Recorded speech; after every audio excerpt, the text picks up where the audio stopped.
Be strong, we will not give up or give in.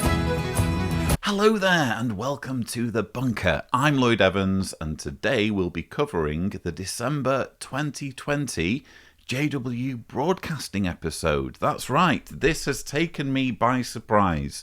Ordinarily in December, the organisation will cover a Gilead graduation, but due to COVID this year, the class that ordinarily would have graduated never graduated. So I guess they decided to just go ahead and do a full JW Broadcasting episode in December. Again, they've taken me by surprise with this, but hey, more for me to talk about. And they've wheeled out one of the big guns for this, big in a very literal sense more than anything, to cover the theme, let each one keep watching how he is building. It's Tony Morris. My comments this month are drawn from 1 Corinthians 3:10. Let each one keep watching how he is building. Building? Are we talking about the upcoming construction of a facility for headquarters departments in Ramapo, New York? Or are we referring to the building of new kingdom halls in your country? Well, as important as those building projects are, my comments are directed to an even more important building work. The illustration of building or construction focuses on the builder's involvement or the Bible teacher's involvement. The one constructing a building has considerable influence over the quality of the end product. What kind of materials does he select? Is he thorough in his work? Or does he cut corners to get the job done faster or with less effort? Now let's read the 10th verse of 1 Corinthians chapter 3. According to the undeserved kindness of God that was given to me, I laid a foundation as a skilled master builder, but someone else is building on it. But let each one keep watching how he is building on it. There in Corinth, Paul, as a master builder, had initially acquainted many with the truth. In effect, he laid a foundation for others to build on. I think we all could have guessed, Tony, that you weren't referring to literal building, which indeed seems to be the focus of the organisation nowadays.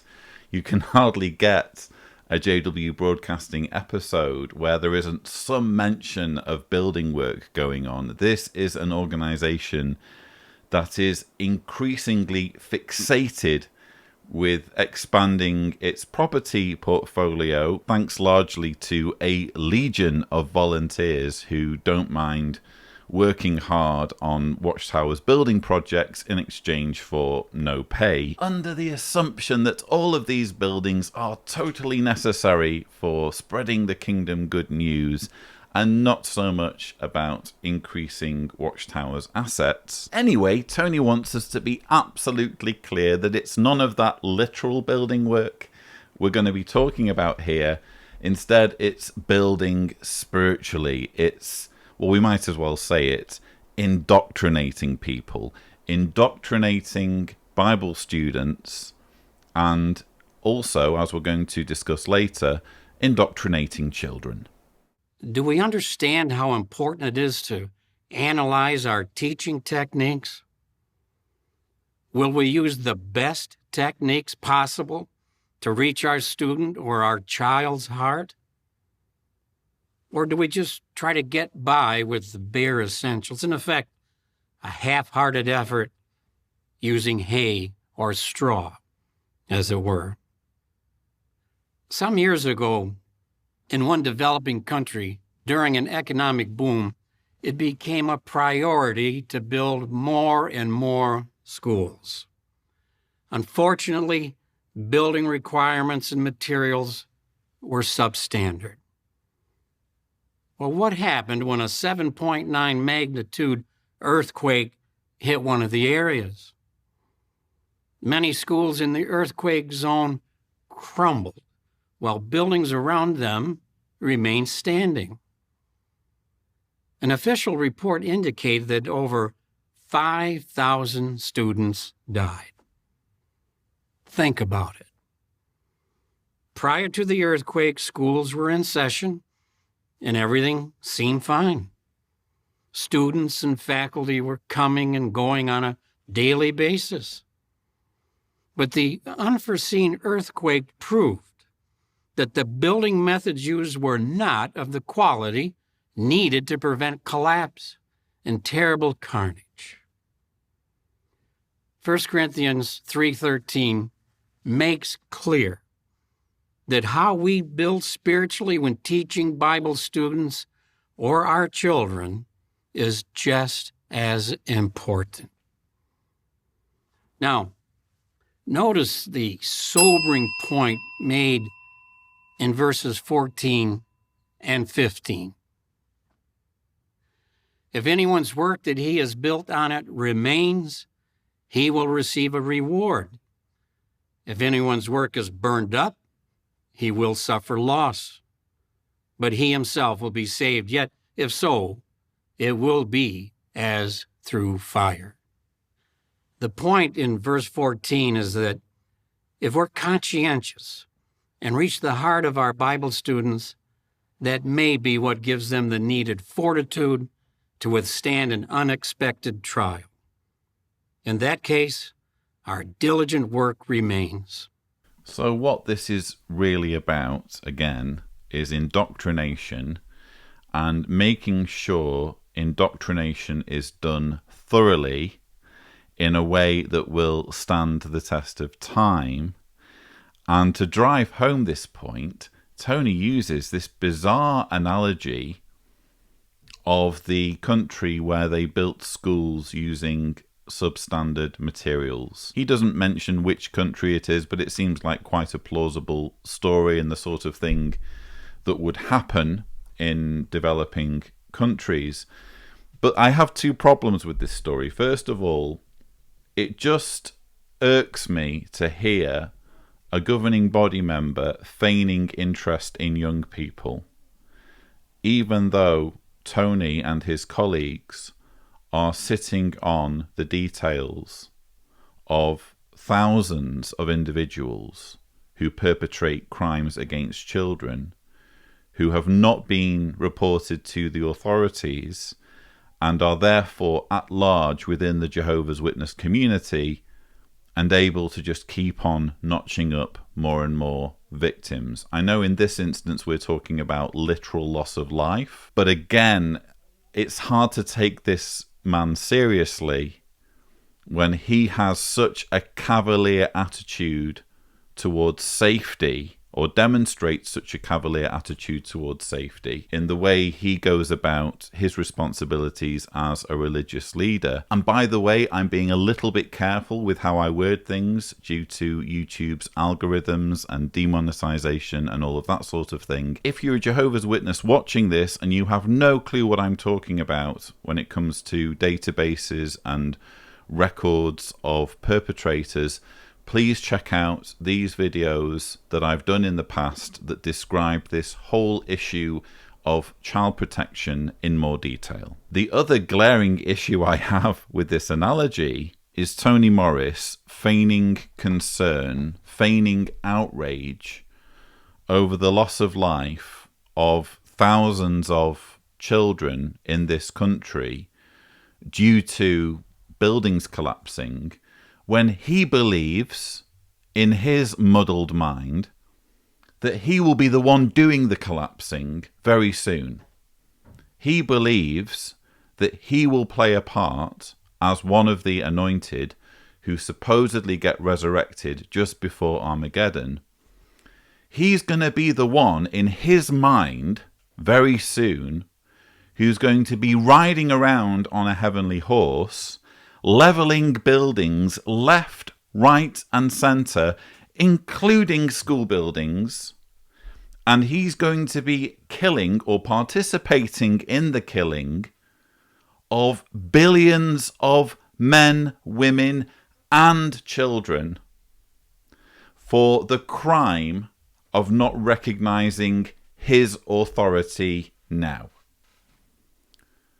So how is it that he can pretend to give a damn about school children dying due to collapsed buildings, when according to his own religious beliefs, which he has espoused from the platform and in the publications that he oversees as someone on the governing body's teaching committee, how is it that this man can have the gall to pretend to be interested in the welfare of children? If our teaching techniques were inconsistent or were in some way slipshod, our student may not successfully weather a fire or stormy trial in his life.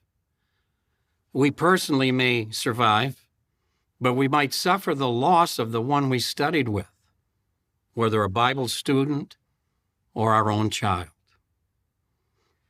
That's why Paul is highlighting the need to be the best Bible teacher we personally can be.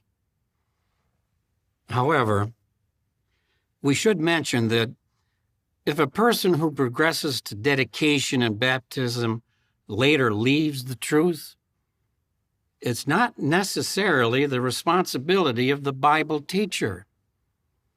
The teacher may have been very diligent and used the best of spiritual building materials, but the student or child may not have responded from his heart, or possibly he allowed human imperfection or temptation to cause him to deviate from the way. But the takeaway point from 1 Corinthians chapter 3 is to do our best to build in our students or children fire-resistant materials. We want them to remain, to endure the tests that are sure to come their way. What might be likened to building with inferior materials when studying the Bible with someone? Possibly, we initially arouse a person's interest by telling him about the hope of everlasting life in paradise. That's indeed scriptural. But is that in itself building in such a way that the person will survive a fiery trial of faith in the future? What if our teaching consisted solely of saying, if you want to live forever in paradise, you must study, go to the meetings, and share in the preaching work? If so, we are not building in a way to ensure that the student or child will resist the fire of trials or stand the test of time. In effect, we're using wood, hay, or straw. How can we help our child or Bible student become strong or mighty spiritually? Interestingly, verse 17 said that it's by having the Christ dwell in your hearts. Not just knowing Jesus in the head, but sounding his teachings and personality down into our student's heart. It means to know Jesus so well that it's as if he lives or dwells inside of us and motivates us as Christians. The result, verse 17 concluded by saying that the student would become rooted and established on the foundation. Yes, solidly grounded on Jesus Christ. Tony is again clearly very preoccupied with how competent people are when it comes to indoctrinating others into following him and his colleagues. Not just others, but specifically children. You'll notice children get mentioned quite a lot in this talk. And again, the issue of child indoctrination or raising children to be Jehovah's Witnesses will be dealt with more fully as the episode progresses. But this is all about perfecting the art of indoctrination Tony's been referring to a verse in 1 Corinthians 3, verses 13 to 15, which say, well, let me read those verses for you. It would be easier. If anyone's work that he has built on it remains, he will receive a reward. So if you've managed to save someone, you'll be rewarded. If anyone's work is burned up, he will suffer loss, but he himself will be saved. Yet if so, it will be as through fire. So what Tony's saying here is, if your Bible student or child doesn't make it, that doesn't mean you'll lose your life, but it does mean that you will basically have to carry the burden of being responsible for your Bible student or child losing their lives because they've not been properly indoctrinated. That's effectively what he's saying here. And he says earlier on, if a person who progresses to dedication and baptism later leaves the truth, it's not necessarily the responsibility of the Bible teacher. It's not necessarily the responsibility of the Bible teacher.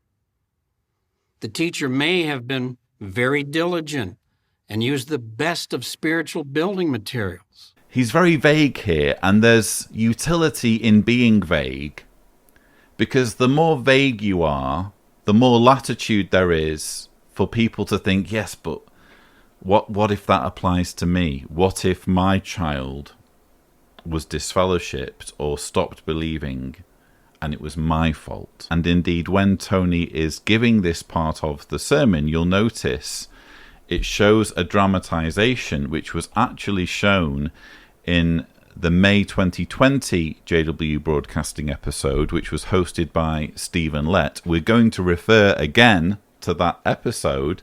I wonder whether Tony wishes he'd presented that episode, because he seems to refer to it repeatedly. Anyway, they show this dramatization where an elder son ends up getting disfellowshipped because of something that gets found on his phone by his younger brother. His younger brother turns his older brother in, and I guess the fate is a little bit unclear as to exactly what happens, but it certainly seems as though the older brother is disciplined by being disfellowshipped, and the moral of the story is that the family are complicit in this. They make it so that this individual, this lad, receives punishment for, well, it could be anything. It could be smoking, it could be having a relationship with a consenting adult. Their loyalty to the organization needs to come first. Did you see the loyalty the younger son showed by his bringing the matter to the attention of his parents? Did you also notice the loyalty the parents showed by going to the elders for assistance? It's this sort of culture of uber judgmentalism that Tony Morris is referring to here. I also find it fascinating how Tony Morris struggles to give clear examples of what would or wouldn't constitute building with the proper materials. So when it comes to building with poor materials, he says possibly we initially aroused a person's interest by telling him about the hope of everlasting life in paradise. Possibly we initially aroused a person's interest by telling him about the hope of everlasting life in paradise. That's indeed scriptural. But is that in itself building in such a way that the person will survive a fiery trial of faith in the future? Every Jehovah's Witness preaches that way. They all do. They all show people the nice stuff, the fields with pandas, the tables with watermelons. They sell paradise, and only when people have bought into this idea of a paradise earth and being reunited with their loved ones, only then do they sneak in all of the small print and all of the dehumanizing elements of the Jehovah's Witness religion. So that's kind of what witnesses do. I suppose Tony's point is that you wouldn't teach someone, you wouldn't indoctrinate them by making it purely about paradise and saying things like, if you want to live forever in paradise, you must study, go to the meetings, and share in the preaching work. Well, that's honestly what Jehovah's Witnesses believe. I guess Tony wants witnesses to be a bit more devious, and not be so straightforward about what the requirements for survival are. Anyway, he gives this example of building with poor materials, which I suppose could be explained as giving a very oversimplified version of what the religion represents and what's required of believers. But then when it comes to doing it properly, he goes to Ephesians 3 verses 16 and 17 and just gives this vague admonishment about making sure the Christ dwells in your hearts, not just knowing Jesus in the head. Not just knowing Jesus in the head, but sounding his teachings and personality down into our students' heart. It means to know Jesus so well that it's as if he lives or dwells inside of us. So he's gone from giving a very clear, practical example that witnesses could think about, oh yeah, I wouldn't want to do that. I wouldn't want to just boil everything down to paradise. That's advice that witnesses can act upon. But this stuff about making sure that Christ is dwelling in people's hearts, there's no practical example as to how people would put that advice into action. There's no clear, oh, well, you could say, for example, this, or you could show them this, or it's all basically left to people's imagination. And again, the vagueness has a utility, I believe. The more vague you can make this stuff, the more open to interpretation, the more people will beat themselves up if they don't think they're doing it quite right. The more people will feel guilty if things do go wrong, if their student does end up quitting, or if their child does end up leaving the organization. When you have vague advice along these lines, there's always room for people to blame themselves. But why are we considering the theme, keep watching how you are building now? Why is this more urgent than ever before? It's because all indications, scripturally and circumstantially, point to Satan's evil system of things coming to an abrupt end. The physical indications of Matthew chapter 24 and the bizarre temperament described in 2 Timothy 3, 1 through 5 become more and more precise as we watch the scene of this world unfold. We can expect even more opposition and persecution from those who are opposed to our resolve to stand on the side of Jehovah. Our brothers in Russia and other lands are experiencing this now. Some have been beaten and brutalized in other ways. As we've heard, others have been sentenced to years in prison. I found this interesting. We're already getting the typical persecution porn narrative.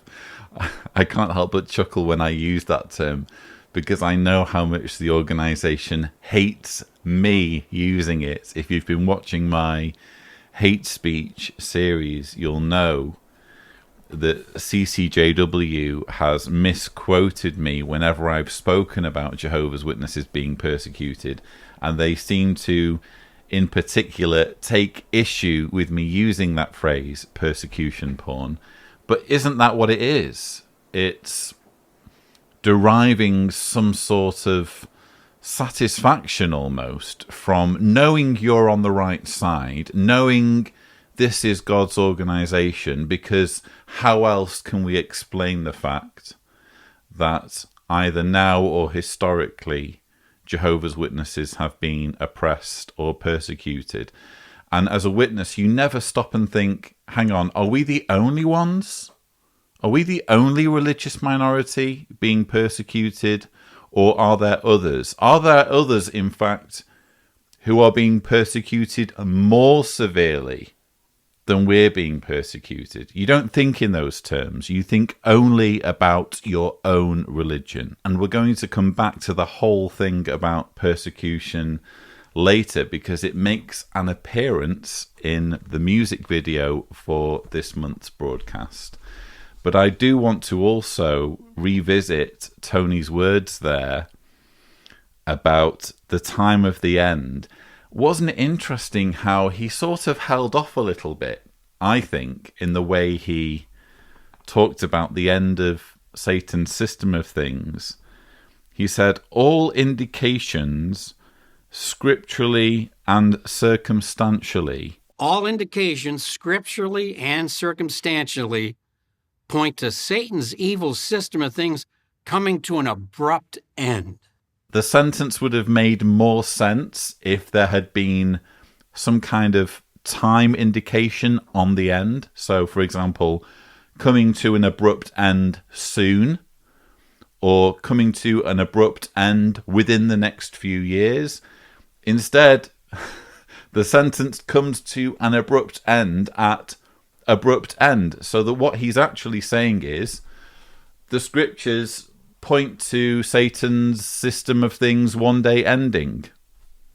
Well, what's remarkable about that?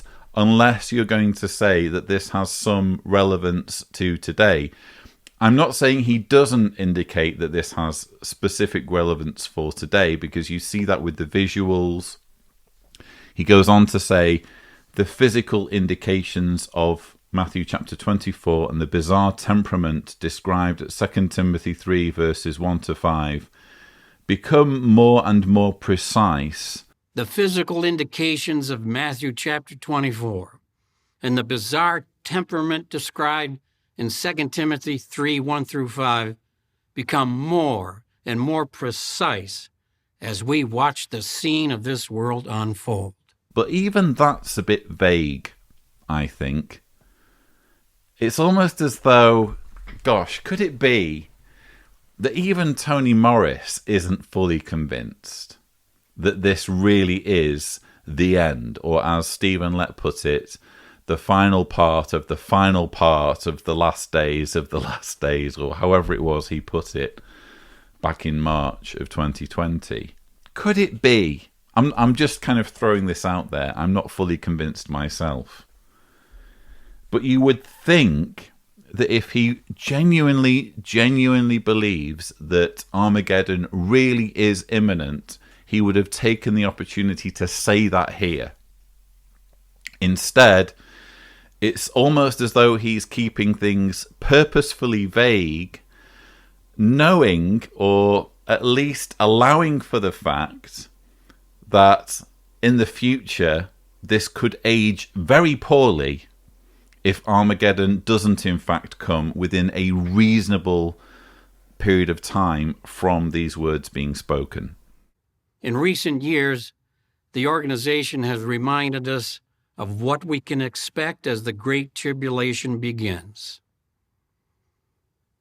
Do you remember this video clip from the Pursue What Builds Loyalty video series shown at the 2016 Regional Convention? Be reminded. And your faith has led you here as loyal servants of Jehovah, confident that Psalm 97, verse 10, applies to you personally. Jehovah is guarding the lives of his loyal ones.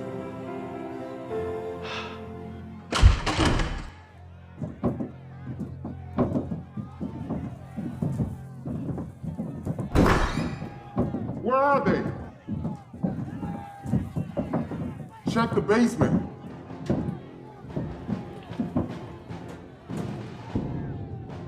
Check that door.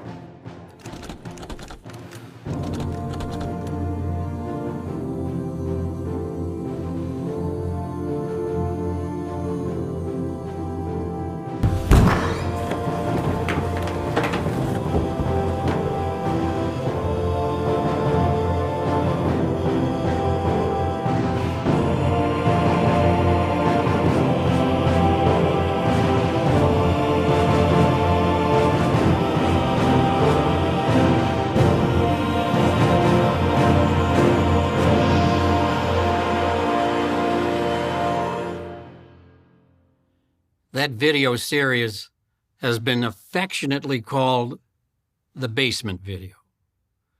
It was depicting one possible scenario that could be considered a fire, according to 1 Corinthians 3:13.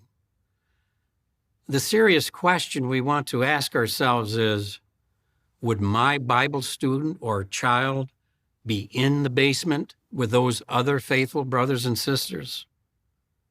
If not, would the reason be because of his own lack of faith?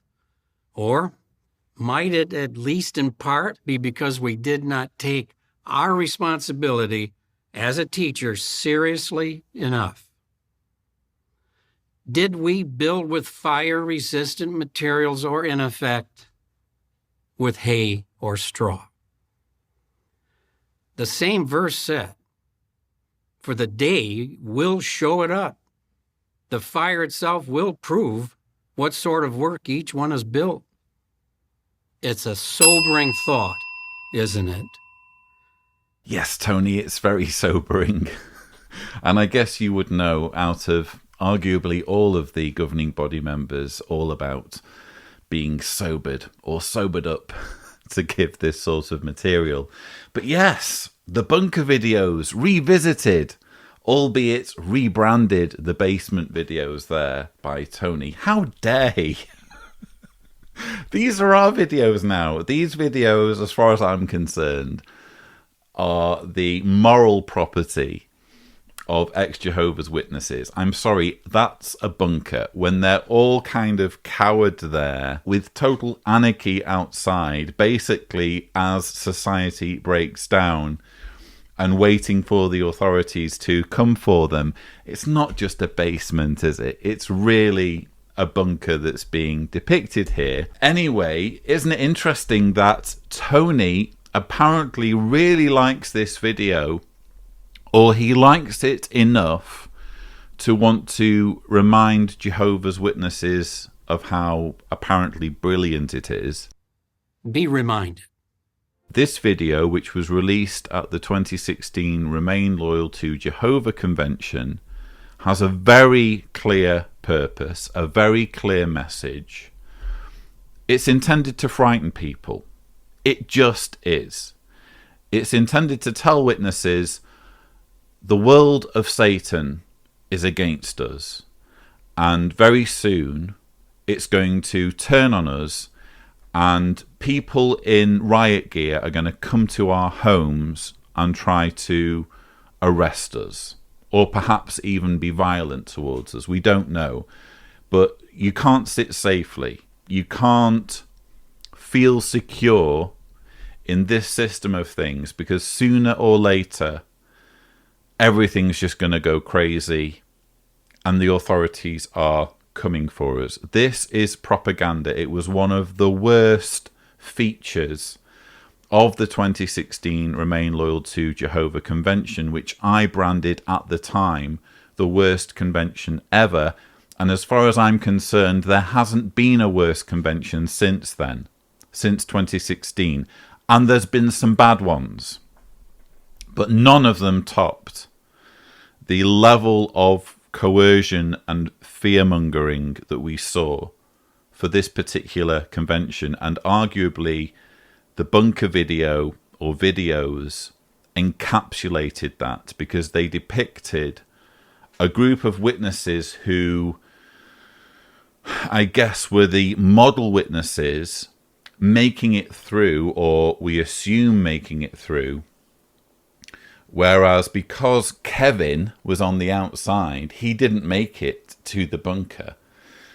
He was half-hearted about the preaching work. He refused to do cart witnessing outside of his place of employment. How dare he? And when we do public witnessing, Hey, Kevin. We've been having great experiences out there at Turner Street. Yeah, that sounds nice. Yeah, that's by your job. Do you get to talk to your coworkers about it? he said it wasn't a good idea to make waves at the store. How dare Kevin not want to be humiliated in front of his work colleagues by doing cart witnessing outside of where he works? And because he wasn't loyal, Kevin didn't make it into the bunker. And now Tony is effectively pointing to Kevin and saying, well, you wouldn't want your Bible student or your child to not make it to the bunker or to the basement, whatever the hell you want to call it. You'd want them to be there right at the end, taking their stand for Jehovah. And it's interesting watching this video. Obviously, I made a full rebuttal to these videos at the time, so I don't really have too much to add to what I said in those original rebuttals. But it's interesting how when you watch these things afresh after a bit of time has passed, because let's remember, I built this bunker kind of as a tribute to this video. I call it The Bunker in tribute to this dramatization, and I even have on my desk, some of you will remember from previous videos, a framed picture of Bunker Elder. So he adorns the furniture here in the bunker, and I have also Kevin's Corner, which is a wall in the bunker where I have the signatures of my patrons. So I know this video very well, but it's interesting how when you come back to it afresh and you watch it anew, you notice things that you missed the first time.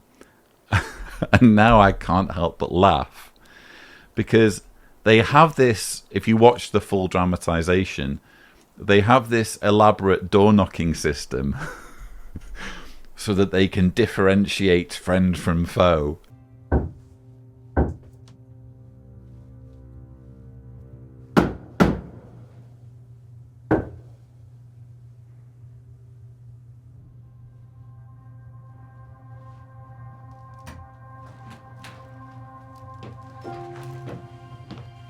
And the whole idea, presumably, of them being below ground, behind a locked door that has some kind of entry password, is so that they're making it harder, we assume, for the authorities to capture them or for bad things to happen to them. That's the whole point, seemingly, of them being in the bunker. Do you notice that from the point where the police burst into the house, it takes them 32 seconds to get into the bunker? Let's recap. Jehovah is guarding the lives of his loyal ones.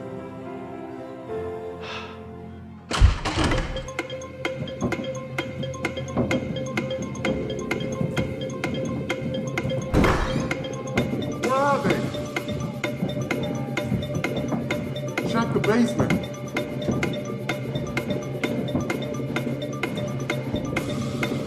Shut that door.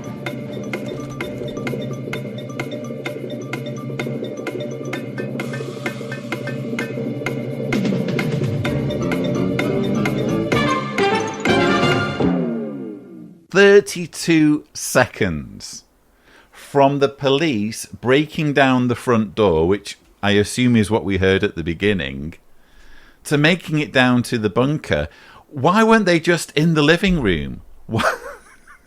Why weren't they kind of in the kitchen, just enjoying themselves there in a little bit more comfort? Why were they even bothering with the whole door knocking system if it only took the police 32 seconds from busting down the front door to get into the bunker. What a total waste of time.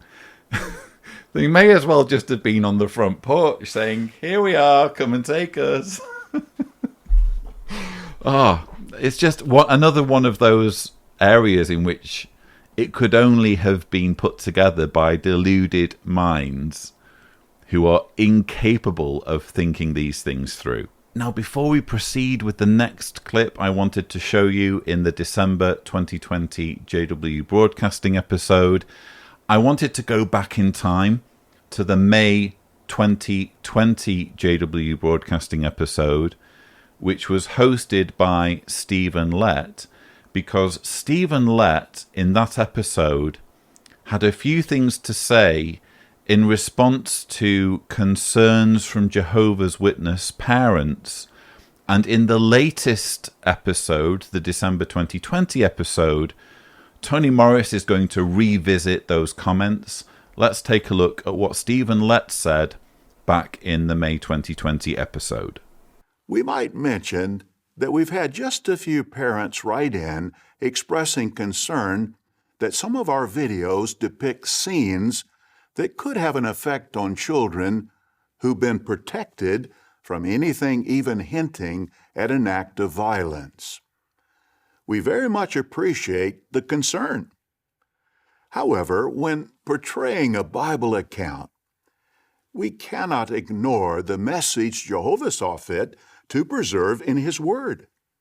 We don't feel comfortable watering down the inspired insight that Jehovah has preserved for the benefit of true worshipers. However, as you've observed, we do so as tastefully as possible. We don't show actual violent acts or bloodshed. Parents, likewise, need to give their children a realistic idea of what we all will face in the near future. Many parents choose to help their children appreciate the graphic visual imagery of a Bible-based video, while at the same time building trust in Jehovah, who will be with them in times of distress. This is similar to what they do when reading a graphic biblical account to their children from the Scriptures, such as from the book of Revelation.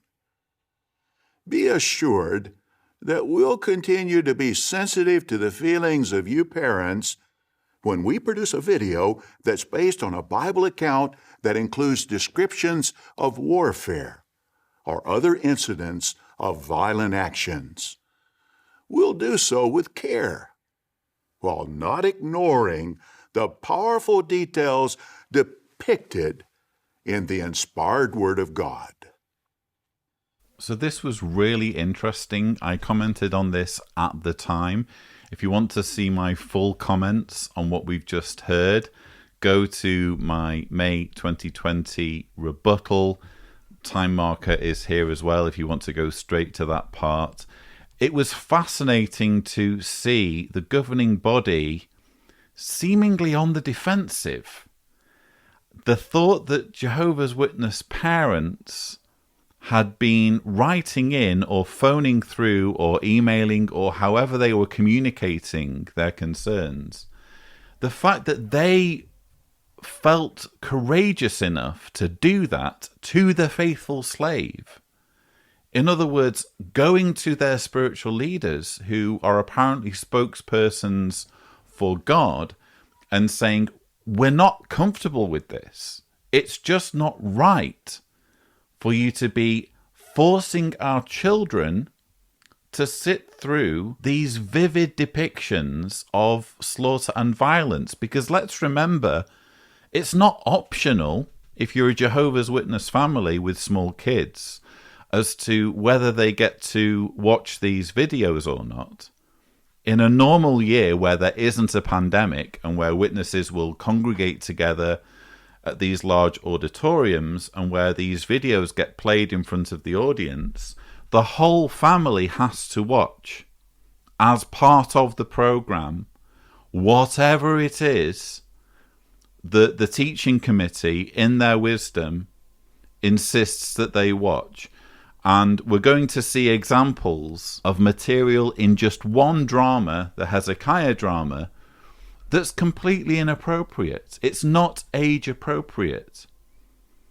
And frankly, it's kind of to be expected that the teaching committee doesn't have a clue about what should or shouldn't be shown to children, because as far as I know, only one person on the teaching committee has children, and that's Tony Morris.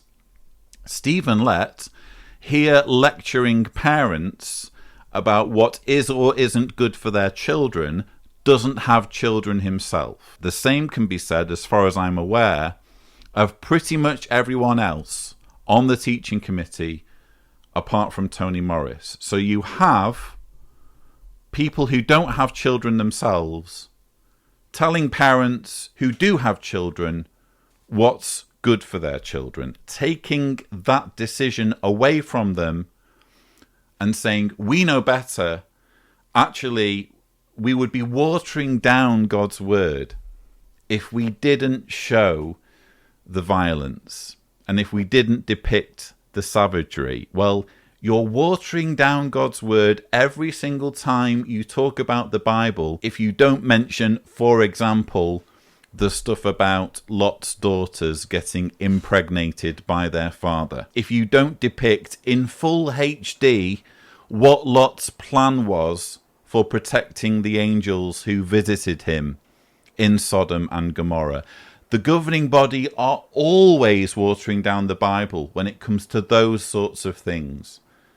When it comes to insane stories in the Bible that actually make it harder to respect God and worship God if you think about them. So those verses just get glossed over. When it comes to these dramatizations, it will always be completely arbitrary as to which stories get shown, as to which stories get the full HD Hollywood treatment. Anyway, apparently, Stephen Lett's comments, or lecturing, I should say, Stephen Lett's lecturing of parents apparently didn't work because this whole issue gets revisited in the December 2020 broadcast by Tony Morris. If you recall, in the May 2020 JW Broadcasting monthly program, Brother Lett addressed the concern a few parents have expressed about some of our videos that depict biblical or modern-day situations. In these, at times, true worshipers are depicted as having their faith tested as if by fire. The concern expressed is that some scenes could have an effect on children who've been protected from all negative circumstances on TV, including daily news reports of catastrophes being faced by real people. The basement scene we just reviewed was one of our videos that produced such a reaction. Another one was the reenactment of the Bible account depicting Jehovah's saving acts in the time of King Hezekiah. It was shown at the 2016 Regional Convention, and the video is entitled, "Oh Jehovah, I Trust in You." Let's look again at that portrayal of Jehovah's saving acts.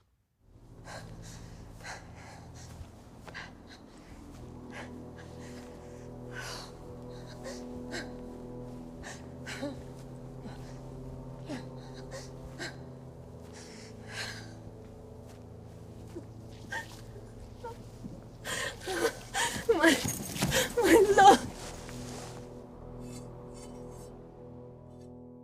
If a parent has shielded his child from viewing all scenes on the news or other visual images depicting negative realities, it's understandable that there may be a concern. It's more than understandable. It's frankly obscene that Tony Morris and Stephen Lett, who, let's remember, are not just governing body members, they sit on the teaching committee, so they green light this stuff. They're the governing body members, along with Jeffrey Jackson, I think, and a bunch of governing body helpers, they're the ones who say this is acceptable. We want families to watch this. We want parents to watch this footage along with their children, regardless of how young they are. So there's no age restriction when it comes to this material. The Hezekiah drama was disgraceful. And that scene that you just saw, where you have all of the dead soldiers, that's not even, as far as I'm concerned, the worst part. One of the worst parts was where Hezekiah's father gets assassinated. You don't see the actual act of violence, but you see the immediate... You see the people rushing or moving towards him, and then you see the immediate aftermath. Again, this is the sort of stuff where if you're a grown person, a grown adult, it's no big deal. But why should children be made to watch this? In a religion that's supposedly against violence, to the point where they moralize over choices of entertainment and, for example, encourage witnesses to walk out of theatres if they find themselves in a film that's too violent.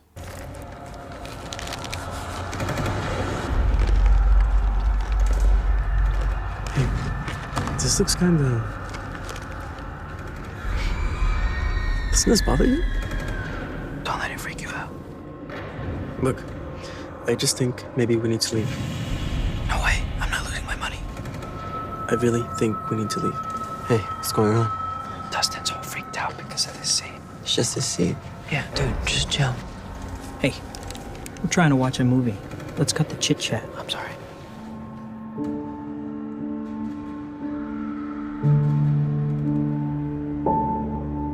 Apparently that's the course of action you should take if you're a grown person and you're in the cinema and there's violence.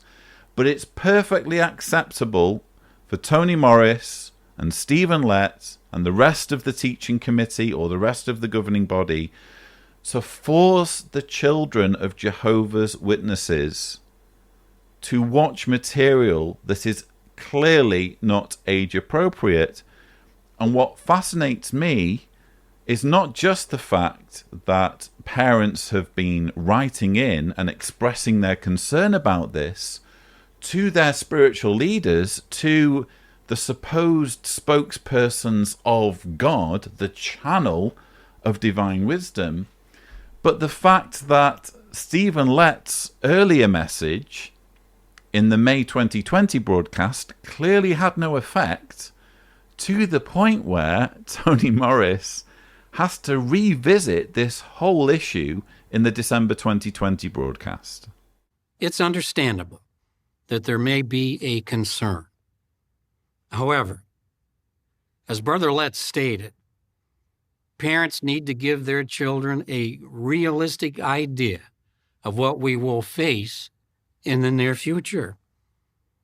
Many parents choose to help their children appreciate the graphic visual imagery of a Bible-based account, while at the same time building trust in Jehovah, who will be with them in times of distress. The point is, friends, the Bible warns us, young and old alike, that a time of fiery testing looms on the horizon. We want to be realistic and face these events with faith and courage. Our videos depict such circumstances in a tasteful and sanitized way, not showing any actual acts of bloodshed or violence. Be assured that the governing body is not trying to scare anyone. Instead, we are trying to prepare everyone. We feel responsible to fortify the brotherhood by using fire-resistant building materials in the spirit of 1 Corinthians chapter 3. As teachers of the Word of God, may we all give prayerful thought to the methods, techniques, and the diligence we display when conducting Bible studies. were motivated by the very Spirit of Jehovah God. The words at 2 Peter 3:9 come to mind. Of Jehovah it says, He does not desire anyone to be destroyed, but desires all to attain to repentance. May that be our resolve as we take to heart the inspired words of 1 Corinthians 3:10, let each one keep watching how he is building. What's happening here is Jehovah's Witness parents are having their rights usurped, are having their rights overridden by the will of the governing body, to the extent where the governing body is telling parents how they should be doing their parenting and what sort of material they should be showing their children. Isn't that interesting? They can't just apologize and say, yes, maybe we overstepped the mark there. They can't just, and I think this would be a reasonable solution, they can't just say, well, we'll leave it to you parents to decide when it comes to our conventions which videos you allow children to watch. You get to see it in advance and you get to check it for yourselves to see if you feel comfortable letting your children watch this material. And if you don't feel comfortable for any reason, because you feel that it would be not age appropriate for your children, that's totally fine, and that's your call. They don't dignify parents with that choice. Instead, they order them. They order parents to show their children this footage. So Tony Morris says there, Brother Lett stated, parents need to give their children a realistic idea of what we will face in the near future.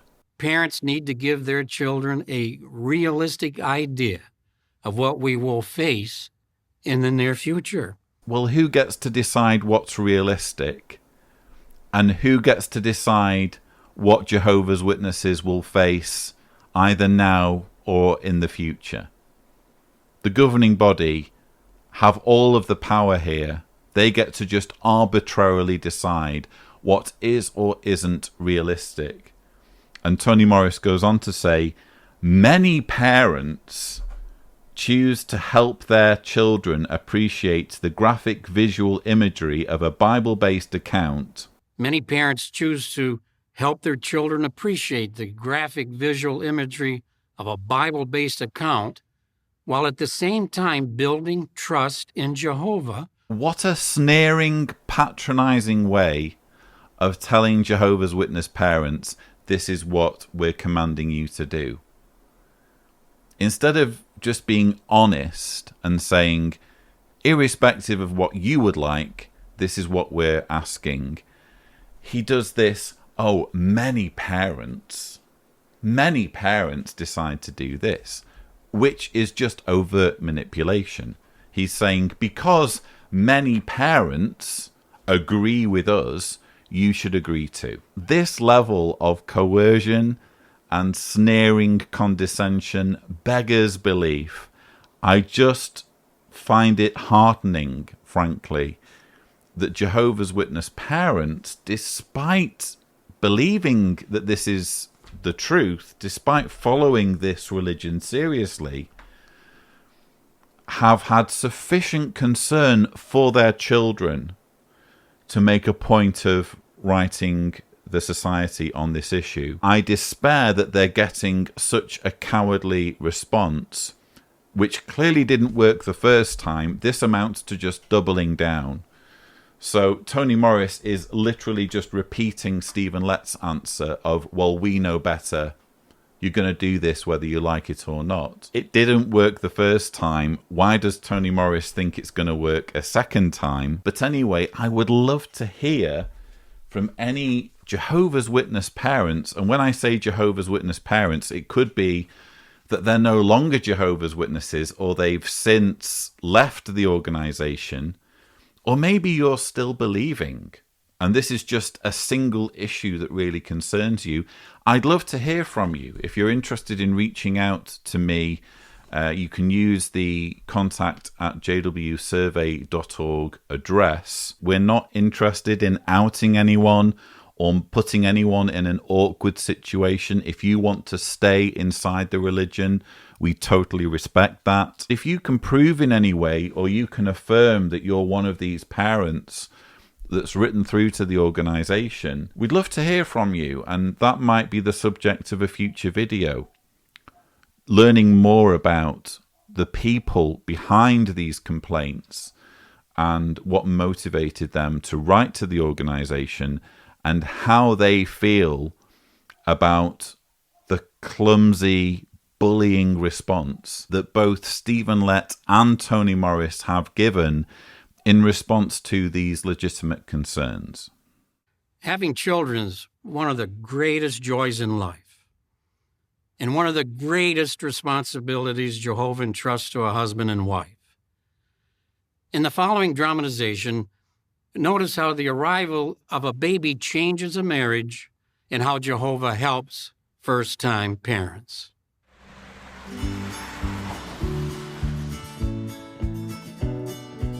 Jehovah has been so good to us.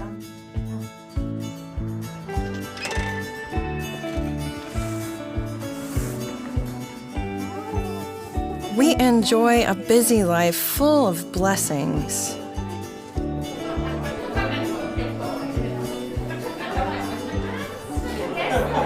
Including one we didn't expect.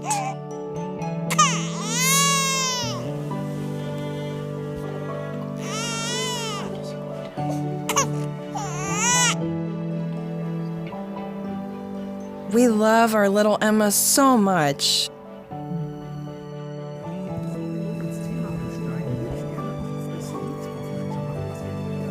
But child rearing was harder than we thought.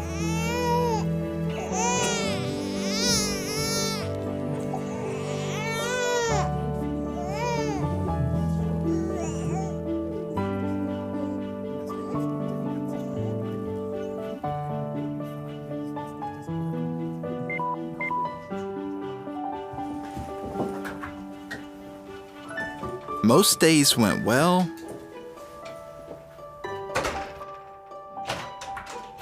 Others, not so much.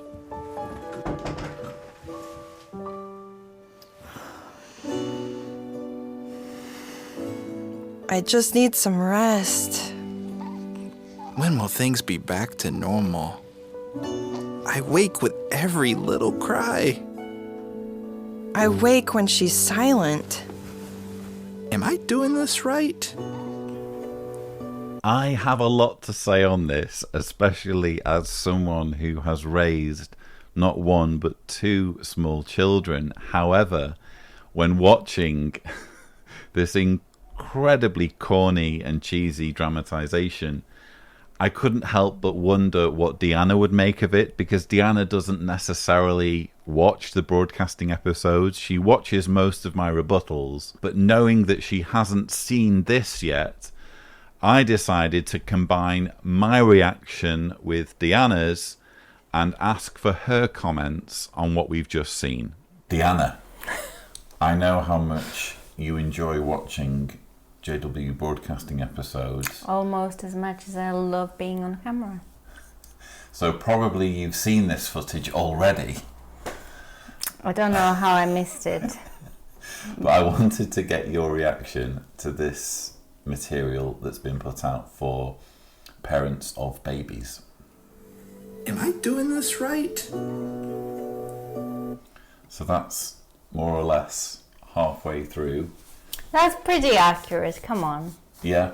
With children, you do wake up in the night and but they are cute. Did you have any feelings about the fact that they immediately went to taking them to the Kingdom Hall?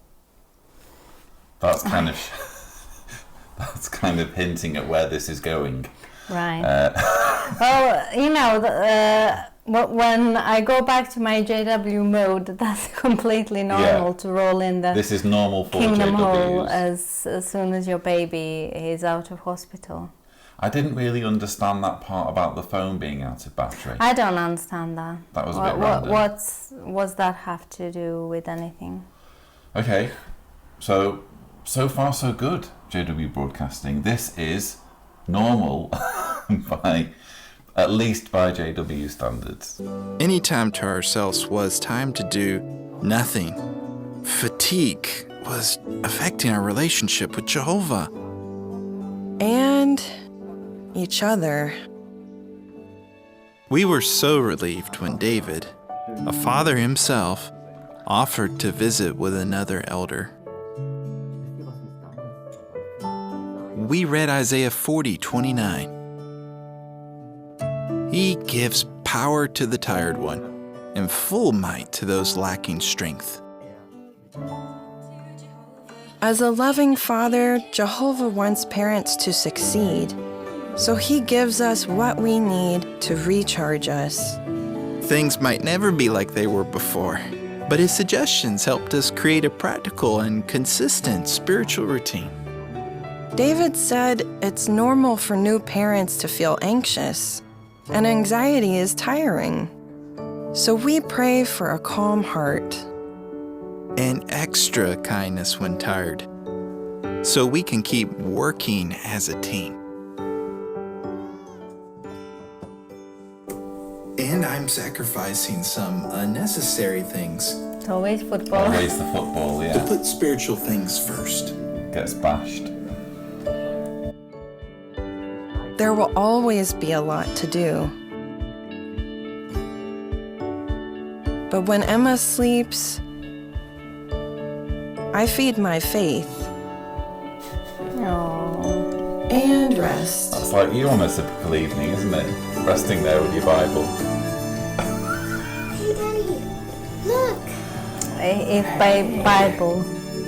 And that's the grown product. Ready for the meeting. Jehovah helped us to understand. While life in the system may have many challenges, putting spiritual things first will give us the strength to meet them.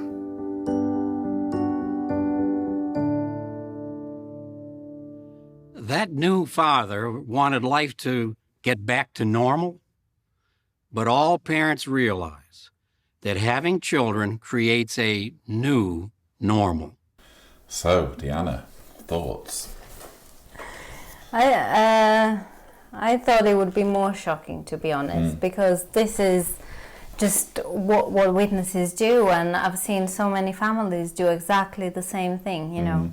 Have baby, pop them out, next day at the meeting, doing things, you know, on top of everything that comes with having a baby, going to ministry and things like that. It's just, I see that and I feel a bit of sadness because I know that it's going to create more strain on the parents to, along with everything else that they need to do all these things and activities just to, like you say, have final product, little drone that doesn't know any better and thinks this is the way. I guess what I didn't appreciate was bashing football again, which you picked up on. Why do they have such a problem with people enjoying themselves? And let's be honest, it's not inconceivable that young parents would really struggle with burnout if there isn't some way for them to just unwind, you know, at least sometimes. And what that video is saying is, right, now you have a child, your life is now your child and the religion. Everything else needs to go on the shelf. Yeah. I didn't appreciate that. And also I didn't like the fairly obvious underlying message here, which is that you can't be a successful parent unless you're a Jehovah's Witness and unless you're having the elders round and having them read scriptures to you and applying the Bible and ultimately raising your child to be a Jehovah's Witness. I see that. It's just propaganda, isn't it? And at the end of the day, it's just going to bring more stress to people because they will need to please the baby, the needs of family, work, and the whole congregation, you know. It's, let's set the example that just because we have baby, we don't need to be less spiritual. Let's drag them on the ministry on Saturday morning and things like that. It's clear that it's propaganda, and seeing him at the end made me gag. Lay off Tony, will you? He gets too much criticism on my channel. I don't want to be accused of hate speech. Well, this is me talking, not you. So. Yeah, you mentioned the propaganda thing. That part where she says, "Oh, while the baby's sleeping, I feed my faith." Yeah. You know, the one time where, and we've both raised young children. In fact, Julia's still isn't 2 years old yet, is she? So this is kind of our reality, isn't it? So we kind of know all about this. And the thought that during the window when you have an opportunity to truly rest, that's the time that you dig out your silver sword and start reading the Bible.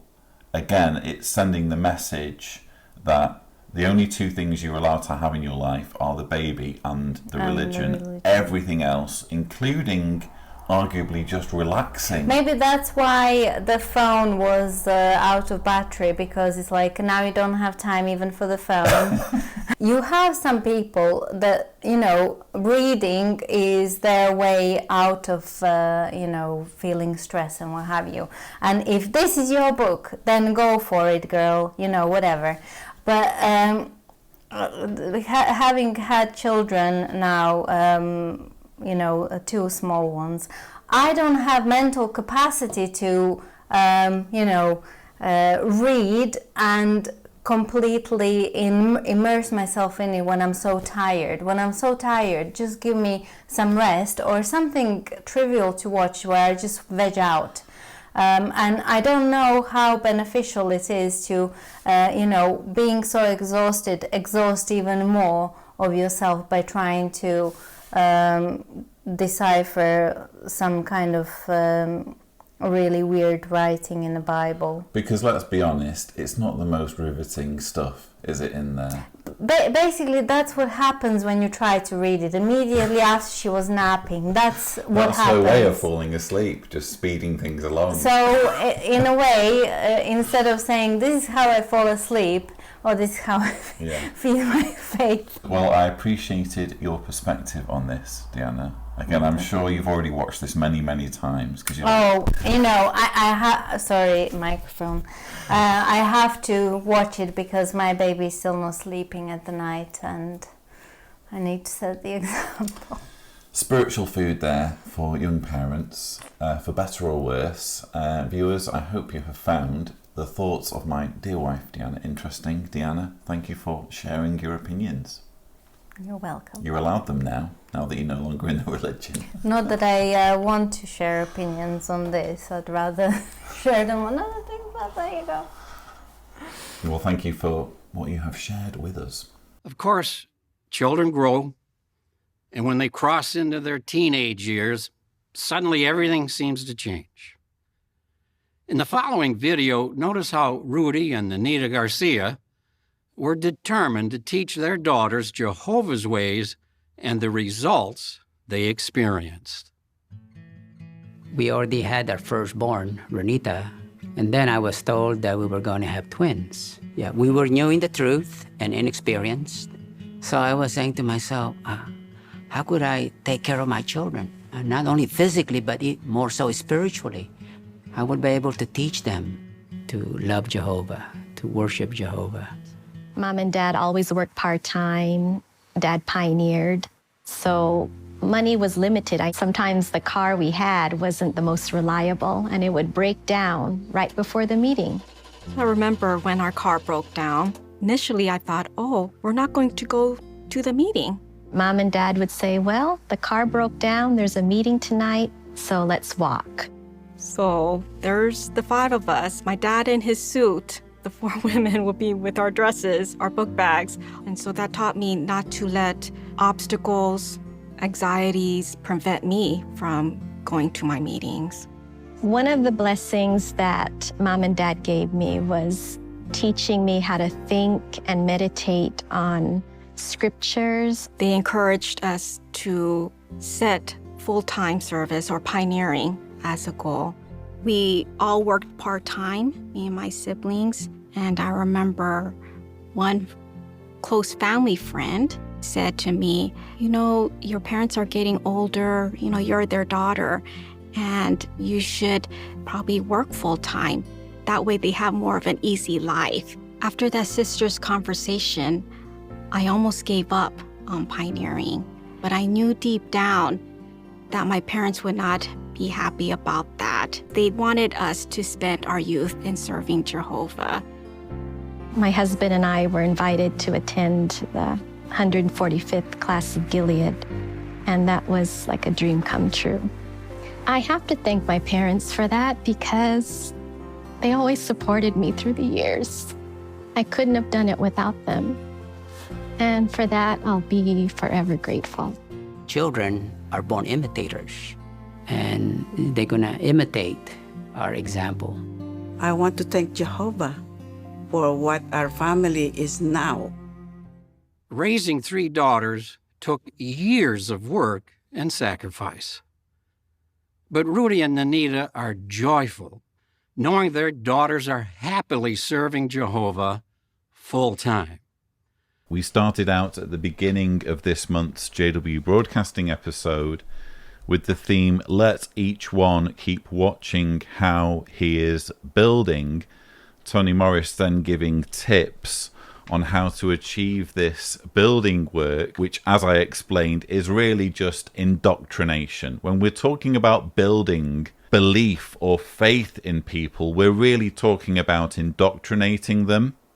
And right from the beginning of this episode, Tony Morris was referencing children in this whole process of building or indoctrinating. Well, it hasn't taken us long, has it, to get these testimonials specifically referencing the process of child indoctrination, showing a family and saying, look at what the benefits are. Look at how fantastic it turned out for this family with 3 daughters when they were raised from childhood to think that their value as human beings lay in whether they would serve an organization full-time. This for me is nothing to be proud of. This for me is disgusting, and it's being prescribed for millions of Jehovah's Witness parents who are watching this. This is how we would like you to raise your children. We'd like you to raise your children to devote their lives to us and to pursue full-time careers as recruiters of people into our organization. And when we say full-time, obviously pioneering isn't necessarily full-time in the strictest sense. It leaves a little bit of time for you to, I don't know, earn a living. And you had that example there where one of the daughters was referring to a close family friend who was saying, well, instead of working part-time so that you can pioneer, don't you think you should work full-time, secularly work full-time, so that you can care for your parents? If this was really a close family friend, you imagine it would have been one of Jehovah's Witnesses. How could they have had someone who was a close family friend who wasn't one of Jehovah's Witnesses? Which got me to thinking, what will this close family friend be thinking if they're still a witness themselves, essentially seeing themselves shamed in this testimonial? Because probably what happened was the daughter told this story, probably not knowing that this would then be reenacted in a dramatization. I don't know, it's speculation, but doesn't it just highlight the fanaticism of this group? The fact that children are a commodity. They are a resource for this organization. And isn't it in the interests of Tony Morris and the rest of the governing body members to coerce parents, not just to coerce parents to show their children objectionable material that's going to scare them, but to coerce parents to raise their children to be the next generation of drones for the organization. And just one final point on this. I was a bit disturbed with the story about the car that wouldn't start. Am I the only one who thought, there's a little telling story in there which hints at what the reality of Jehovah's Witness life is like. If you're pursuing pioneering, if you're doing everything that the organization expects you to do with your circumstances, unless things work out extremely favorably for you, you're going to be poor. You're not going to have much money. And it's one thing to not have much money as a single person. It's another thing to not have much money or not have enough money to service your vehicle when you have 3 children. And they make light of the fact that when they got in the car to go to the meeting, sometimes it wouldn't start. The indication here is that this was a fairly common occurrence. So money was limited. Sometimes the car we had wasn't the most reliable, and it would break down right before the meeting. And they make light of this, and it wasn't a problem because we walked to the meeting instead. What if they needed the car for something more urgent than going to the meeting? That's my question. What if there was a medical emergency requiring immediate transport to a hospital? But because they're poor, because they're putting service of the organization first, they can't service their car. They can't maintain a vehicle that they own properly and keep it in proper working order. It's one of those things where, again, because the people behind this video are so deluded and so blinkered towards the message they're trying to convey, they miss these details which immediately become apparent when you watch this propaganda from outside of the Jehovah's Witness bubble of influence. How is this something that people should aspire to? Being so poor as a family with 3 children that your car frequently doesn't work. And all because you are putting servitude to an organization first above everything. When you went out in the ministry, it became such a common thing. The police would come and pick you up. If they couldn't track down the parents, they would put the children in jail, knowing that eventually the parents would have to come looking for them. The police would use scare tactics that said, there's rats in the cell. Is that where you want to be? Anything to make you fearful, to intimidate you, to tell them where your parents were. They'd put us in the jail, and in order to build our faith, we would sing. We didn't have kingdom melodies back then, so we used to make up songs, and that would keep us focused on what we were doing there. After I reached the age of 18, my parents were agreeable to my accepting an assignment. And in those years, because of the racial issue in the South, there were so many areas in the South where they didn't have kingdom halls that the colored could attend. So if you were free and you would accept an assignment, the society usually sent us to the South. This was an interesting testimonial included in this month's JW Broadcasting episode featuring Louise Blanton, who is basically a Bethelite. She has over 50 years of full-time service. When they count full-time service, they count both pioneering and serving in Bethel. So she has devoted 50 years of her life essentially to serving the organization. 40 years of that 50 has been spent in Bethel service, they're showing a Bethelite. They're not really showing an ordinary Jehovah's Witness. They're picking someone from the office, essentially, and shoving them in front of the camera as an example of what everyone should be doing. But when you hear the story and you think about it, you think, why are they showing us this?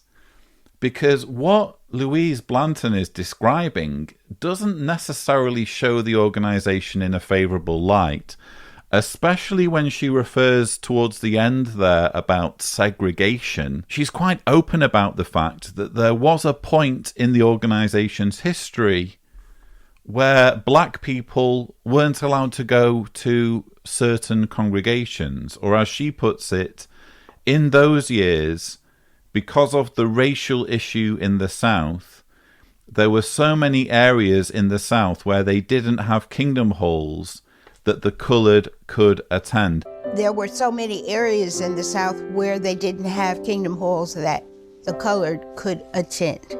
Well, why is that? Why is it that in God's organisation there was a point in history where black people couldn't attend certain kingdom halls? As it turns out, this was touched on in a fairly recent JW Broadcasting episode. A video titled A United People in a Divided World, available on jw.org, touches on this.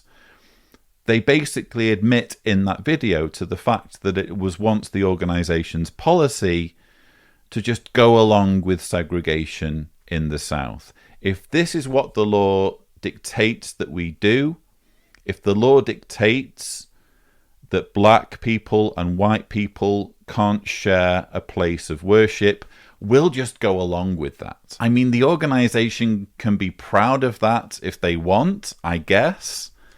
But again, this is supposed to be Jehovah's organisation.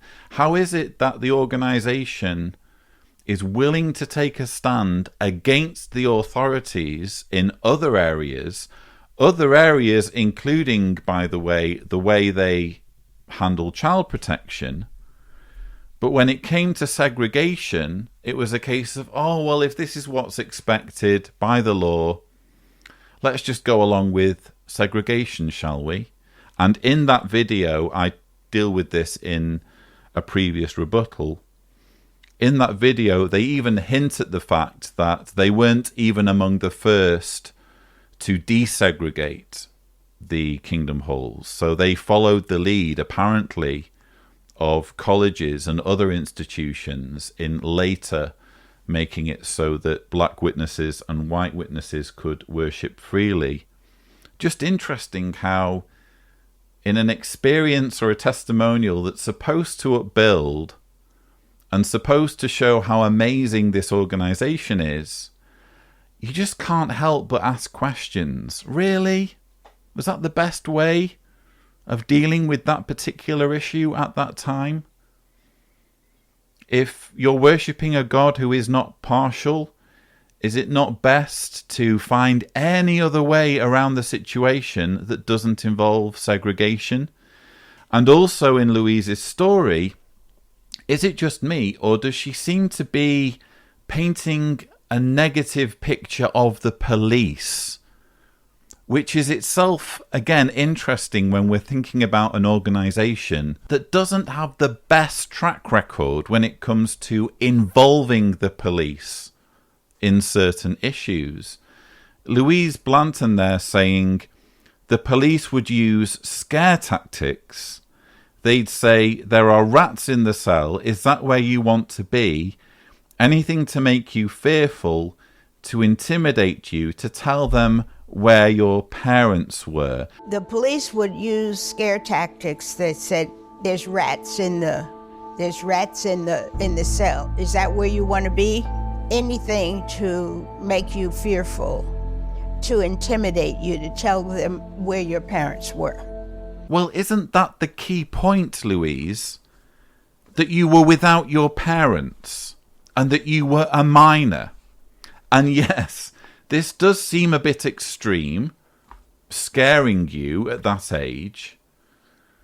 But you later go on to admit that after you turned 18, your parents allowed you to become a regular pioneer, indicating that at this point in your life you were younger than 18 and therefore a minor, and therefore receiving the attention of the police because you were considered by them to be a truant.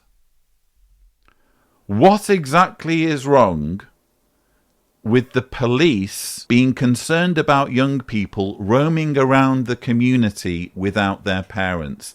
How is that a bad thing? So that, for me, why even mention that? I mean, okay, they were heavy-handed perhaps, but they were doing their job, Louise. So why have you even included that in the story?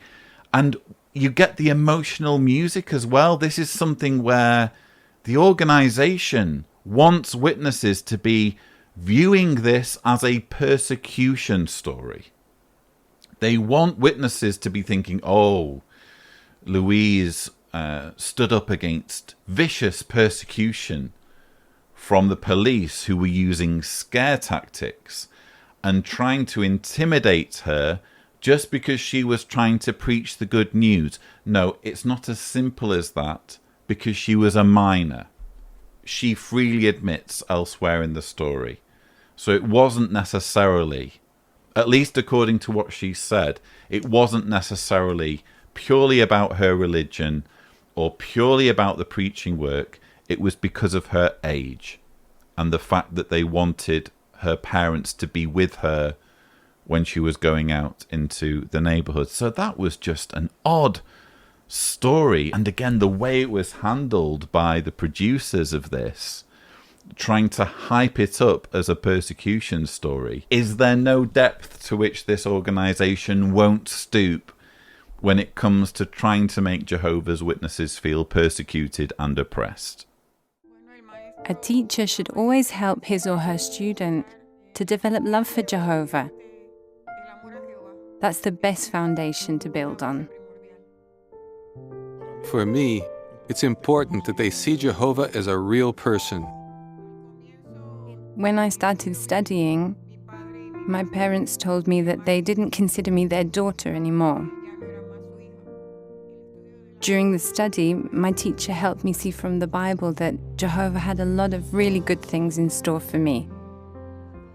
When a person starts getting to know Jehovah and they learn and apply Bible truths in their lives, the people who were their friends before are going to disappear. We need to give them that friendship they're losing.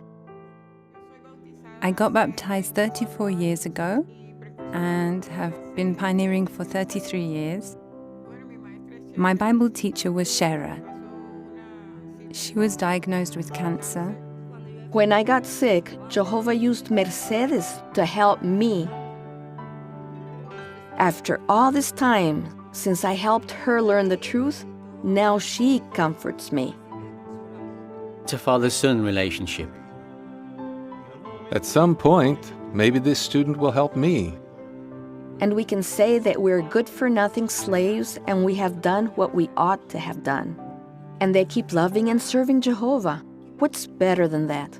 Good-for-nothing slaves. Well, what an apt description of Jehovah's Witnesses. Only they're not good-for-nothing slaves of Jehovah.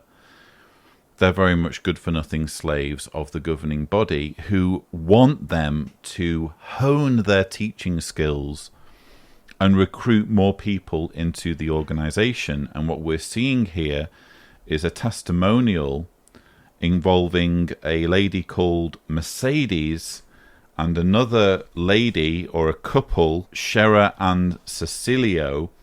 And the story here is that Shera helped recruit Mercedes into the organization, and then in later years Mercedes helped Shera deal with cancer. That's effectively the story. But again, laced into this story, as you so often find, are these interesting little tidbits that just shed a light on what it means to be a Jehovah's Witness.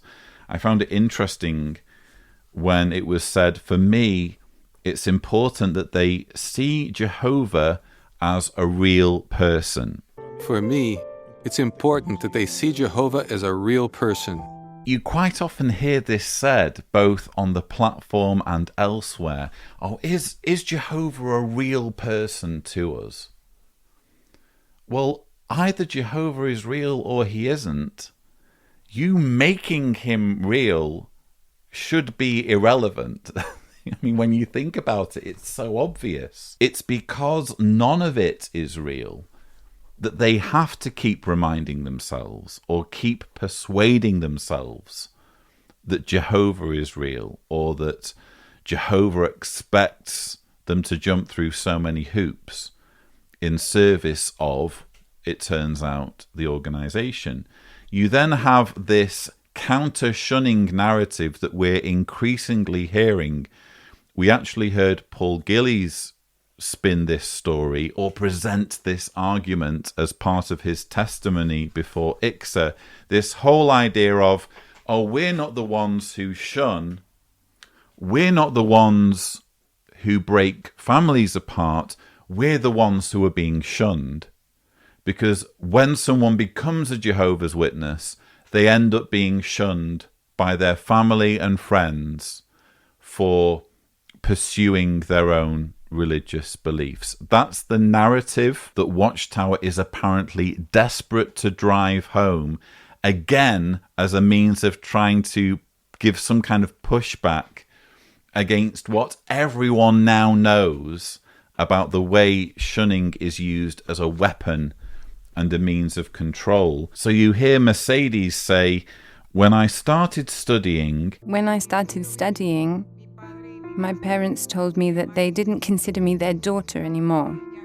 The fact that Mercedes' parents took such an unreasonable stand when their daughter was getting roped into a cult, when instead they should have been trying to be supportive and trying to reason with her and have calm conversations with her, the fact that they disowned her as a daughter apparently means that that's what all parents would do if their children got indoctrinated into the cult outside of their influence. This is apparently what all parents do.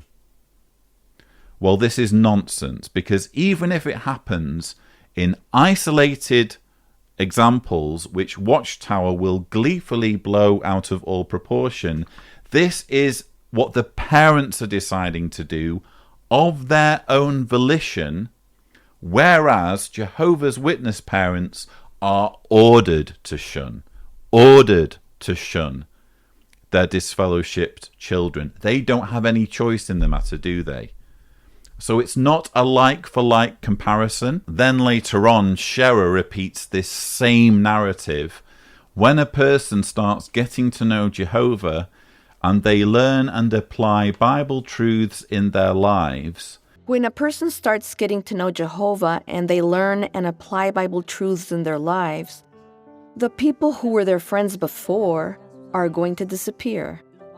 So Scherer is here painting worldly friends of people who get involved with Jehovah's Witnesses as fickle. They're just going to vanish. They're not really your friends, because just watch how they disappear when you become one of Jehovah's Witnesses.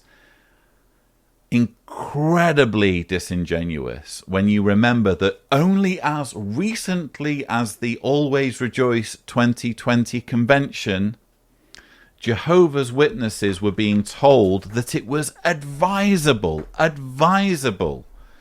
for Bible students to get rid of their friends. Ensure that your student has wholesome association.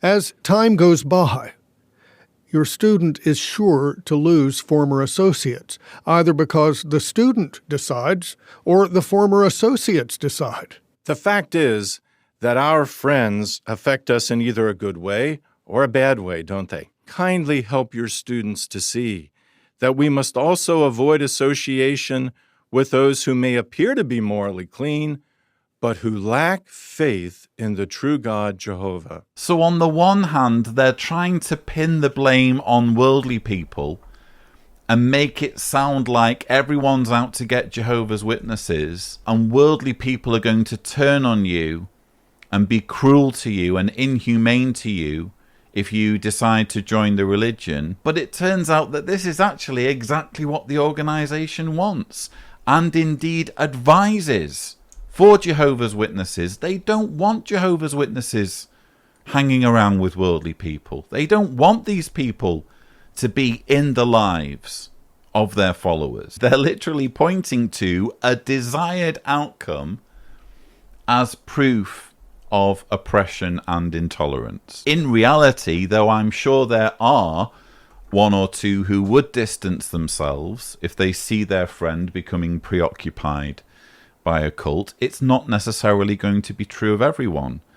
And let's be honest, if anyone distances themselves from anyone, it's more likely going to be the newly baptized or newly studying prospective Jehovah's Witness who believes that their former friends are doomed to annihilation at Armageddon. Why would you want to be close to someone and have them in your inner circle and spend lots of time with them when you're privately thinking, if you don't join my religion and share my beliefs, very soon when Armageddon strikes, you're going to end up on the wrong end of a fireball?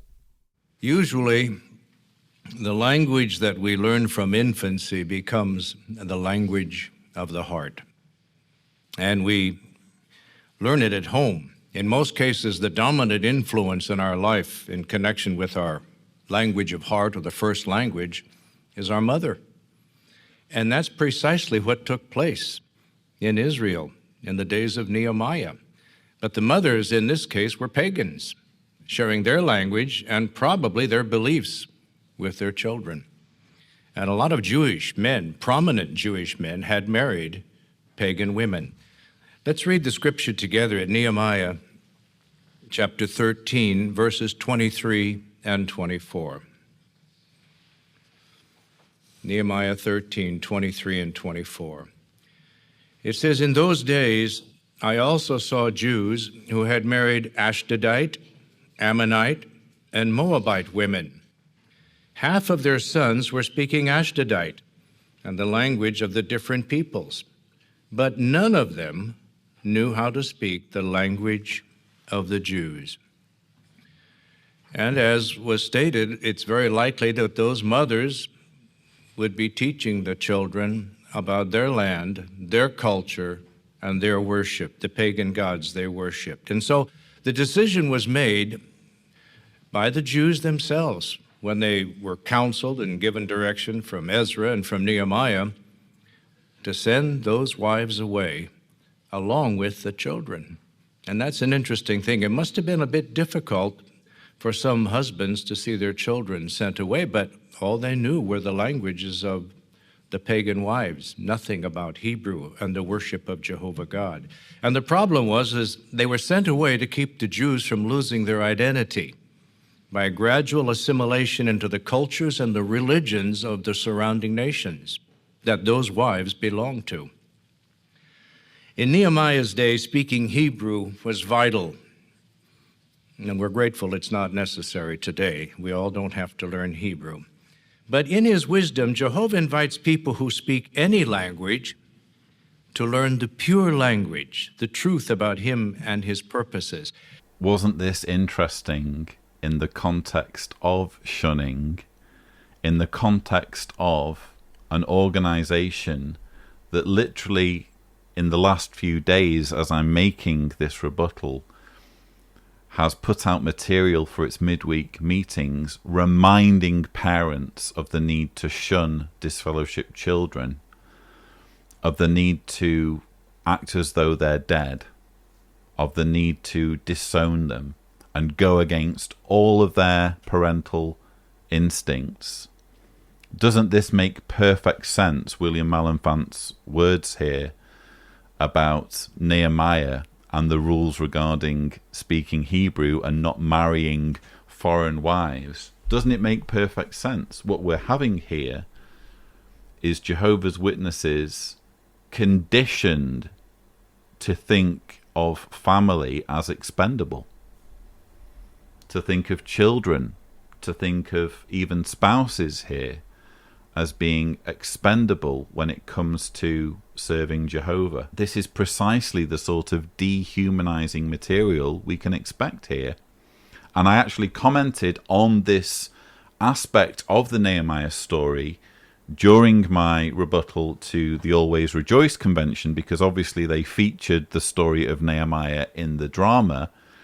And I pointed out how weird it was that at a certain point in history, in order to be a worshipper of God, you had to speak a certain language, and you preferably had to be of just one particular tribe or race or culture. That was the requirement then. Doesn't this raise questions, or shouldn't it raise questions? If you are not just a believing Jehovah's Witness, but I suppose even just a Christian in general, how is this a story that should make us respect God? The fact that this was the requirement in the time of Nehemiah, to split up families based on your place of birth, what country you're from, and to split up families based on what language you can or can't speak. We're supposed to respect this. And it's just one of those stories that just doesn't transfer to Christianity. Obviously, at this time in the history of the writing and compilation of the Bible, they weren't anticipating Christianity, were they? They weren't anticipating a new religion built or sort of retrofitted onto Judaism that was suddenly going to say, actually, it's not a big deal which language you speak or which country you come from. Everyone can be saved. The two narratives just simply don't go together at all, do they? Why would God, at a certain point in human history, have such impossible standards for humankind when it comes to worshipping him? Oh, just speak this one language, if that's okay. And then, just a few centuries later, relax those restrictions so that anyone can join. Doesn't it kind of make more sense if the whole thing was just man-made and just a work in progress and just a case of one religion again being merged into another religion, or a new religion being retrofitted over an old religion? Oh, it's just so obvious to me at this point that it's man-made, and I try not to go on about my atheism. But even if you wish to be a believer, and I don't resent anyone who wishes to be a believer or wishes to be a Christian, you have to see the danger in what William Malenfant is doing here, or the very insidious manner in which he is encouraging witnesses to be okay with this, to be okay with families being ripped apart on ideological grounds. As we noted earlier, we can expect stormy tests and trials that come our way. But if we've built fire-resistant materials in our children, our students, and ourselves, we will stand firm. We'll see that in our beautiful new music video.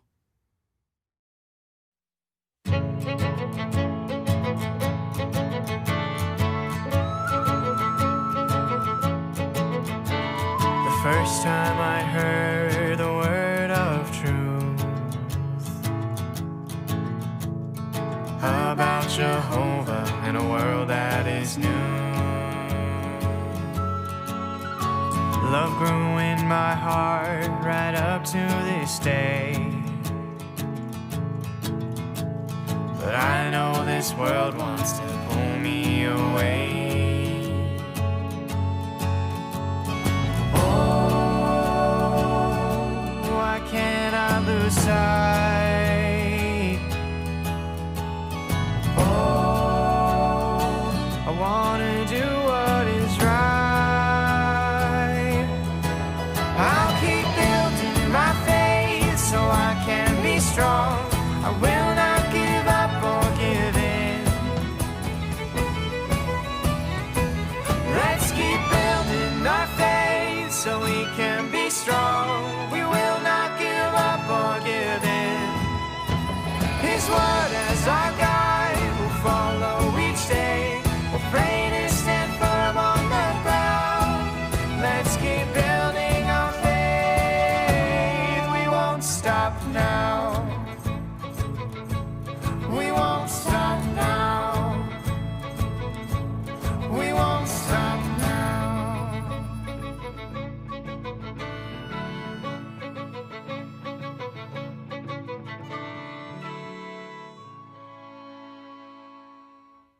What an encouraging song.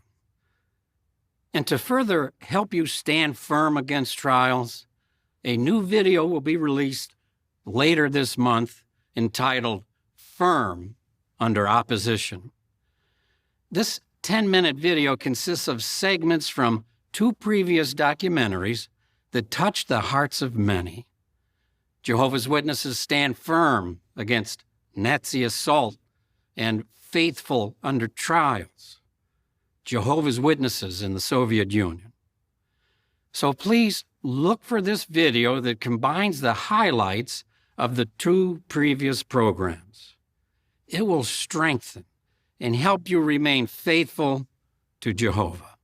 Well, it's absolutely no surprise to me that Tony Morris wants Jehovah's Witnesses to revisit old documentaries about Jehovah's Witnesses being persecuted, especially when we see in this music video yet more material pointing to this aspect of the religion, to the possibility of Jehovah's Witnesses in places like Russia getting arrested, getting thrown into jail cells. As I've repeatedly said, this all plays into the hands of Jehovah's Witnesses, of leaders like Tony Morris, when countries like Russia take this hard stance against the religion in a way values it, because they can use it to make this very propaganda that's then used to persuade Jehovah's Witnesses that they're special and they're unique and they're the only ones that are being oppressed, when that's manifestly not true, when it's obvious that there are many other religious minorities that are also being persecuted, in many cases more severely. So yes, Jehovah's Witnesses there being encouraged to watch a highlights, which is an odd word to use when we're thinking about oppression and persecution and gulags and concentration camps, a highlights video of persecution porn from previous decades that I can remember watching as a teenager. But yeah, going back to this music video, it repeats this narrative that we've seen elsewhere in this month's broadcast of, oh, Jehovah's Witnesses are the ones being shunned. We're not the ones doing the shunning. We're not the ones breaking apart families. Actually, how it works is people become Jehovah's Witnesses and get shunned for being Jehovah's Witnesses. Yes, I'm sure that will sometimes happen. But again, it's not mandatory. It's not mandatory for parents to throw out their daughter because she has started studying with Jehovah's Witnesses, and yet that's what's depicted in this month's music video. The girl requests a Bible study, the witnesses turn up at the door, and the parents basically tell the witnesses to leave. They give her a hard time, and ultimately we see the daughter being forced out of the door with a duffel bag. She's been disowned as a daughter for joining the religion. Again, I'm not disputing that this will have happened in some instances, but it won't have happened because anyone's being forced to do that. That's the difference. And it will be rare, quite frankly. More likely the parents would be aghast that their child is getting roped into a cult, and they would be doing everything possible, including showering them with love, kindness, and understanding in an effort to appeal to them and in an effort to undo this grip that Jehovah's Witnesses somehow manage to achieve in the minds of people, exploiting loss and hurt and anxiety and forcing through these false promises that everything's going to be okay if you join our religion. So just disgusting, quite frankly, that they're in a music video that's supposed to entertain and uplift, using a music video to push this counter-narrative to the criticism regarding shunning. And then you have this portrayal of a witness, I'm assuming in Russia, that's where it's maybe supposed to be, this witness getting arrested and thrown into jail. For me, it's just lacking in taste to portray this in a music video. And they've done this before, by the way.